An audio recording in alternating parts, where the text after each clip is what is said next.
তোমাদের সকলকে ওয়েলকাম জানিয়ে আজকের ফ্রি ক্লাসে 2026 আইসিডিএস পরীক্ষার গুরুত্বপূর্ণ কয়েকটি প্রশ্ন উত্তর বিষয়ে আলোচনা করব। চলো আজকের ক্লাস শুরু করা যাক। আজকের ক্লাসের প্রথম প্রশ্ন হলো খাদ্যের কয়টি উপাদান? তো এই প্রশ্নের উত্তর হয়ে যাবে খাদ্যের হলো 6টি উপাদান। সেই উপাদানগুলি কী কী? না শর্করা, আমিষের আরেক নাম হচ্ছে প্রোটিন, স্নেহ অর্থাৎ ফ্যাট, ভিটামিন, খনিজ লবণ ও জল।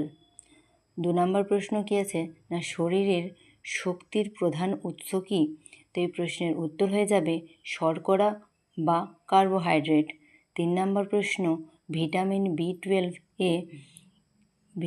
বি টুয়েলভে কী ধাতু থাকে? তো এই প্রশ্নের উত্তর হয়ে যাবে কোবাল্ট। 4 নম্বর প্রশ্ন 1 গ্রাম শর্করা থেকে কত ক্যালোরি শক্তি পাওয়া যায়? তো এই প্রশ্নের উত্তর হয়ে যাবে 4.1 কিলো ক্যালোরি। 5 নম্বর প্রশ্ন কী আছে? না 1 গ্রাম ফ্যাট বা স্নেহ পদার্থ থেকে কত শক্তি পাওয়া যায়? তো এই প্রশ্নের উত্তর হয়ে যাবে 9.3 কিলো ক্যালোরি। আজকের ক্লাসে 7 নম্বর প্রশ্ন আমিষ বা প্রোটিনের প্রধান কাজ কী? তো এই প্রশ্নের উত্তর হয়ে যাবে দেহ গঠন ও ক্ষয়পূরণ। ক্লাসের 8 নম্বর প্রশ্ন হলো আমিষের অভাবে শিশুদের কী রোগ হয়?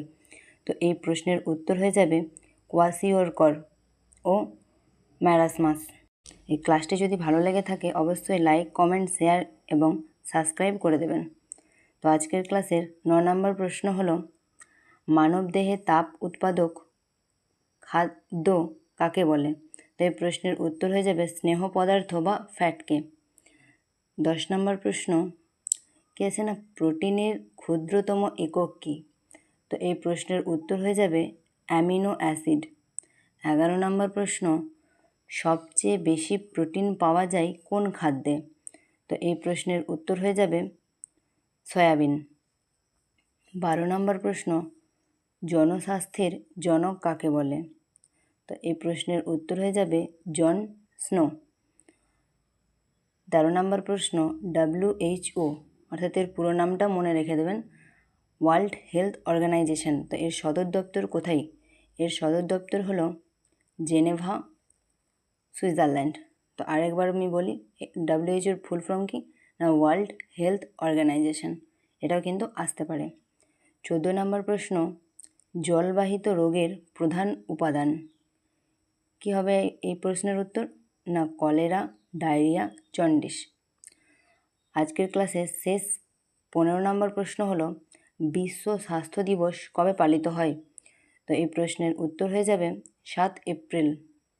আজকের ক্লাসটি তোমাদের কেমন লাগলো অবশ্যই কমেন্টে লিখতে ভুলবেন না, এবং পরবর্তী ক্লাস কোন কোন বিষয়ের ওপর প্রয়োজন অবশ্যই কমেন্টে লিখবেন।